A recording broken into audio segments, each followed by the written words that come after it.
Hey Shane. How are you, Nigel? What's the crack? How you doing, mate? Good. Not so bad, not so bad. What do you think? Didn't think it was going to be that big, I have to say. That's what you say every time. Absolutely. That's what you say every time. Beautiful, beautiful. Poetry in motion. Well, it's not in motion quite yet. We're getting there. Nearly. So, to say the least, tell me about it. Well, probably the first thing everybody notices, Shane, is the wheels and tyres. They're 50 inches tall, 24 inches wide. They're from an agricultural machine, a Terra tyre. They have fairly low air pressures in them, even though they carry a big weight. It's usually the first thing everybody spots. So would there be more rubber than air in respect of how big they are? Yeah, there's probably only 5 psi of air in there, when your average road car would be 35. Okay. So it's quite low pressure from that point of view. They're connected to some ex-military axles that we've modified, popularly known during the war as a deuce and a half. Right.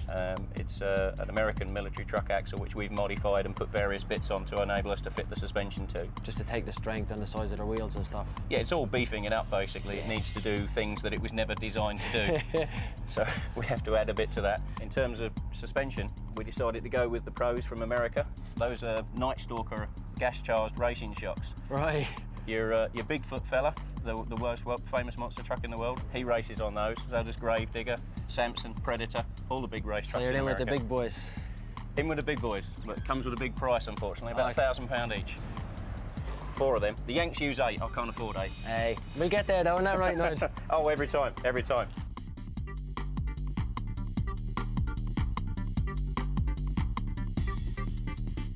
So what's running the machine then? Well, the engine was an unusual one, really. We've got an 8.2 litre Cadillac engine. A lot of people would use a Chevy or a Ford.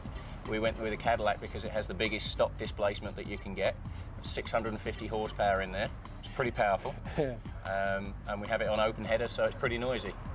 Nigel, I know you said it's not exactly running in terms of we're not going to be crushing any cars today, but are we going to get a drive in it?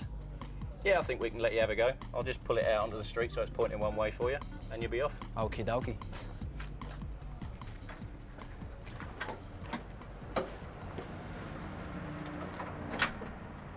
Does it look that hard to get into?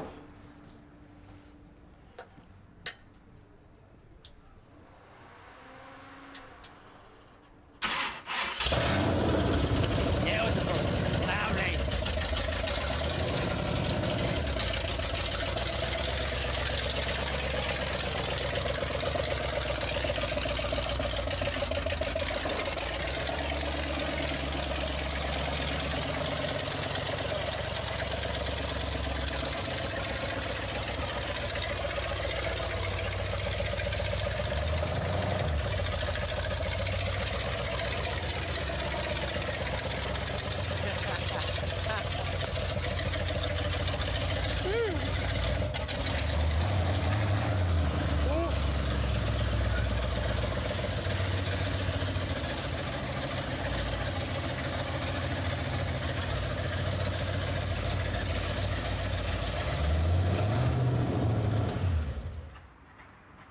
Come on, boy!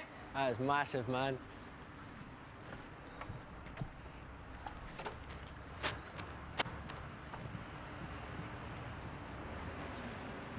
Thought that little silver yoke was going to get an old crush in there.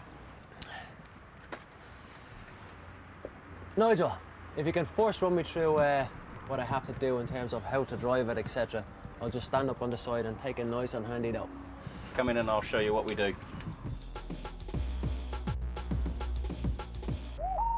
What we have to do to get her going, really? Surely. Well, most of it's like some of your race car stuff, but I'll run you through what it does just so that you know which buttons to press. Four-wheel steering, as I said when we were talking at the front of the vehicle. Front steering is handled on the steering wheel, just like your regular car. Okay. Rear steering's handled over here on a joystick. That's usually only used for exhibition use. We won't use that when we're racing, but you can probably figure a bit of that in this afternoon. We can have a play with that one. Stick shifter, just like a regular automatic transmission. Okay. Park neutral reverse drive. Floor brake and throttle, just as we already are.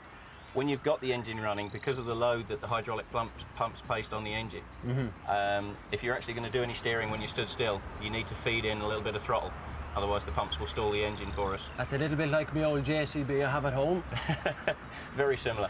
Over here is like the main control panel. This is where we keep things safe. There's a master switch for the whole ignition system, which we turn on. Right. We then need to turn on the fuel pumps, and we can punch for start. So, is it okay for me to actually sit here and just watch what you're doing before I actually get in it myself? Yeah, of course. Okie dokie. Let me hold on tight, Buck.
Main power. Right on. Sound. So now it's your turn. Absolutely can't wait, man. Make some room.